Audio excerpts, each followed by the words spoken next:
Welcome back to another Wednesday on the Pagan Perspective.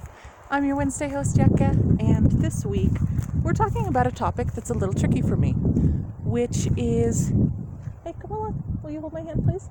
How would one deepen their connection with deities? And specifically, I believe the question was about Hecate.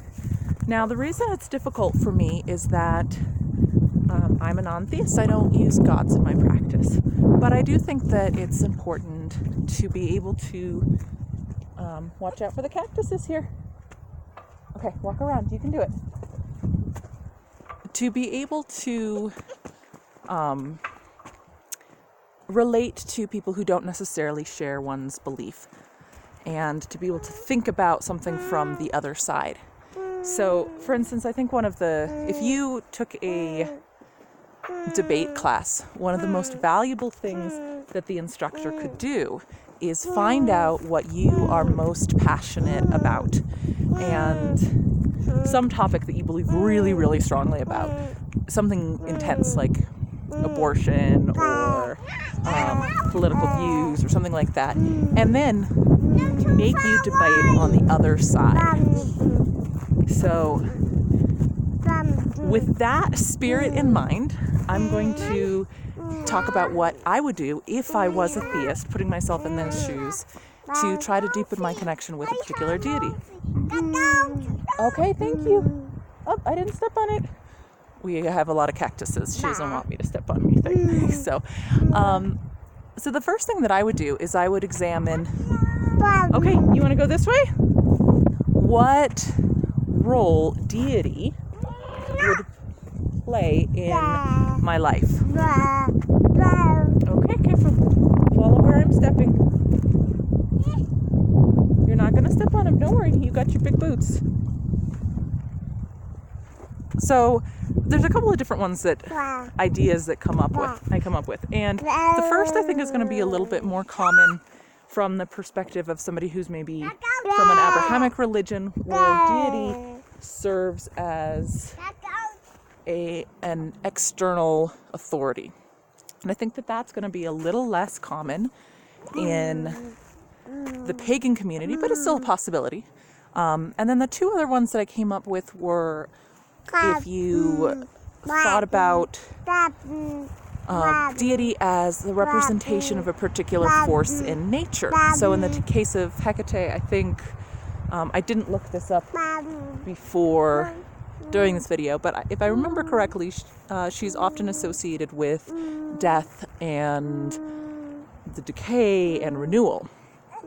And the other possibility would be thinking about connecting with a deity from the sense of they are a connection to the past, to a previous culture, to our ancestry, or that sort of thing. So if I was to take the perspective of trying to connect to a deity by seeing them as a representation of something in nature, I might try to really connect with that particular force. So in Hecate's situation, I would go, well, okay, what... Wow, you found a feather. What kind of feather is that? It blew away?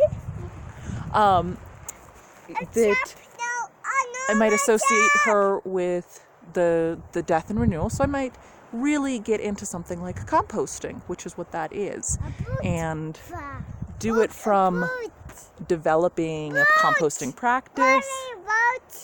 Oh, there is a bird. Do you think that's the bird the feather came from? It's the same color. Or maybe instead of physically, or in addition to physically composting, thinking about letting things die that are time to die in my life. So letting go of friendships to make room for the new ones, for the friendships that aren't serving me anymore, or hobbies or things like that. And really deepening the connection with her, in quotation marks, by being aware and present with the function that she represents. Now, if I was to take the view of deity for connecting with an ancient culture, I might look at, okay, well, what culture does she come from? And start to really research that, and maybe the food and the environment and that sort of thing. So with her, it would be really connecting with Mediterranean. You found another feather. Oh my goodness. There's a lot of feathers here. So trying to deepen it by looking at her within the context of the culture that she would have come from. So I think that these kids really would like a little bit more of my attention, and it's, if I'm not mistaken, Subs Week next week. So I look forward to seeing what they have to say, and then I'll be back in November. So until then, take care.